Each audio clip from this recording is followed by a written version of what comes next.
जय गुरु जी, शुक्राना गुरु जी, अनंतम अनंतम शुक्राना गुरु जी, लख लख बार शुक्राना गुरु जी। जय गुरु जी। संगत जी, आज जो सत्संग हम आप सबके साथ शेयर करने वाले हैं, यह सत्संग कृति मित्तल आंटी जी का है। बहुत ही सुंदर, बहुत ही प्यारा, बहुत ही ब्लेसफुल सत्संग है।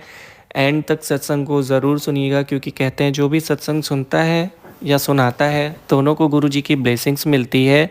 और गुरु जी से भी मैं यह प्रार्थना करता हूँ, जो भी संगत या सत्संग सुन रही है उनके सारे काम बन जाएं, गुरु जी उनकी सारी विशेष पूरी कर दें।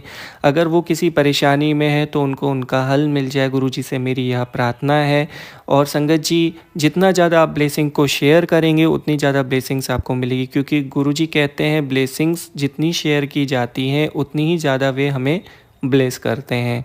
संगत जी, सत्संग को स्टार्ट करने से पहले हम गुरु जी का मंत्र जाप करेंगे। ओम नमः शिवाय, शिव जी सदा सहाय। ओम नमः शिवाय, गुरु जी सदा सहाय। ओम नमः शिवाय, शिव जी सदा सहाय। ओम नमः शिवाय, गुरु जी सदा सहाय। संगत जी, आंटी जी कहती हैं, मैंने एक सुंदर सपना देखा। मैं और मेरे पति कार में यात्रा कर रहे थे, तब भी हम एक मोड़ पर आए। एक सड़क हमें गंतव्य तक ले जाती थी, दूसरी गुलाब की तेज खुशबू से महक रही थी। मैंने अपनी पति से उस सड़क से जाने का आग्रह किया और उन्होंने ऐसा ही किया। हम थोड़ी दूर चले थे, तभी हम एक मंदिर के पास पहुँचे, जिसके ऊपर हमने एक विशाल शिवलिंग देखा। हमने अंदर जाके देखा, एक सुंदर सजी हुई लाल कुर्सी, एक सिंहासन जिस पर मखमली कपड़ा बिछा हुआ था। हम मंदिर के पीछे गए, जहाँ तक हवन कुंड था। मेरे पति ने उसमें से पवित्र राग विभूति ली और मेरे माथे पर लगाई, और मैं जाग गई। मैंने अपने जीवन का सबसे सुखद दिन अनुभव किया। आखिरकार मैंने अपने सपने में स्वर्ग देखा था। मैंने तुरंत अपने पिता को अपना सपना बताया। हमने गुड़गांव में अपने चाचा को फ़ोन किया, क्योंकि सपना भगवान शिव का था और हमारे चाचा अक्सर घोषणा करते थे कि गुरुजी भगवान शिव के अवतार हैं। हमें आश्चर्य हुआ कि जब हमें पता चला कि बड़े मंदिर के ऊपर वास्तव में एक शिवलिंग है और हाल के अंदर गुरुजी का आसन लाल मखमल के कपड़े से ढका हुआ है। मेरे चाचा ने भविष्यवाणी की कि हमारे साथ कुछ बहुत अच्छा होने वाला है। उन्होंने पूछा कि क्या हम संपत्ति खरीदने या कोई नई पहल करने की योजना बना रहे हैं। हमने उन्हें बताया कि हम बच्चे की योजना बना रहे हैं। उस सपने के 2 दिन बाद डॉक्टर ने पुष्टि की कि मैं गर्भवती थी। जय गुरु जी। मैंने नियति तिथि 9 दिसंबर थी। नवंबर के पहले सप्ताह के आसपास एक सुबह मैंने अपने पति से कहा कि मैं चाहती हूँ कि हमारा बच्चा जन्म से पहले गुरुजी के लंगर प्रसाद का हिस्सा बने। हालांकि हम थोड़े असमंजस में थे, हमें नहीं पता था कि बेंगलोर में सत्संग आयोजित किए जाते हैं या नहीं। उसी रात मुझे एक और सपना आया। मैंने खुद को बेंगलोर में एक सत्संग में भाग लेते हुए देखा। इसमें सफ़ेद पोशाक में गुरुजी की एक बड़ी तस्वीर थी और मैंने खुद को लंगर प्रसाद लेते हुए देखा। अगली सुबह मैं बहुत खुश थी, क्योंकि मुझे विश्वास था कि मेरा सपना फिर से पूरा होने वाला था। वास्तव में गुरुजी हमारे लिए एक आश्चर्य रखा था। उसी सप्ताह मेरे पति को पता चला कि अगले शनिवार को श्रीमती माला के घर पर भी नियमित बेंगलोर सत्संग में से एक होने जा रहा था। उस शनिवार हम सत्संग के लिए निकल पड़े। सत्संग की शोभा बढ़ाने वाली तस्वीर वही थी जो मैंने सपने में देखी थी।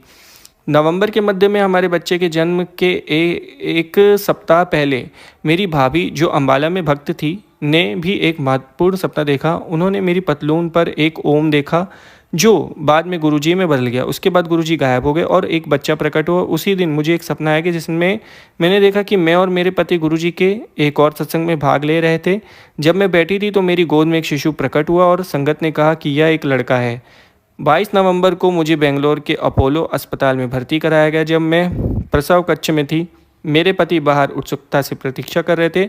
उन्होंने गुरुजी से प्रार्थना की कि अपनी उपस्थिति प्रकट करें। अचानक उन्होंने बादलों में एक ओम बनता हुआ देखा। उस तरह गुरुजी अपने प्रिय संगत की छोटी छोटी प्रार्थनाएं सुनते हैं।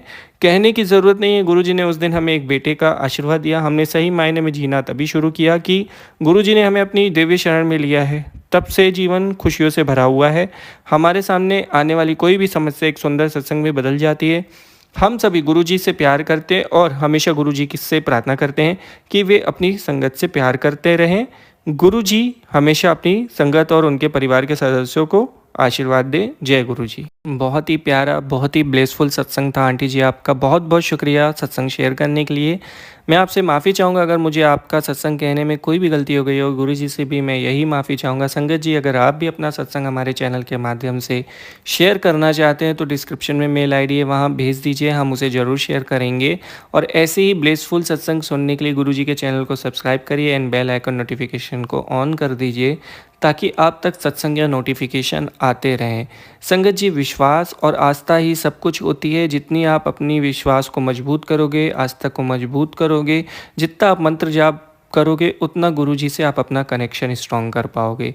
संगत जी, आज के सत्संग को हम यहीं विराम देते हैं। जाने से पहले हम गुरुजी का मंत्र जाप करेंगे। ओम नमः शिवाय, शिवजी सदा सहाय। ओम नमः शिवाय, गुरुजी सदा सहाय।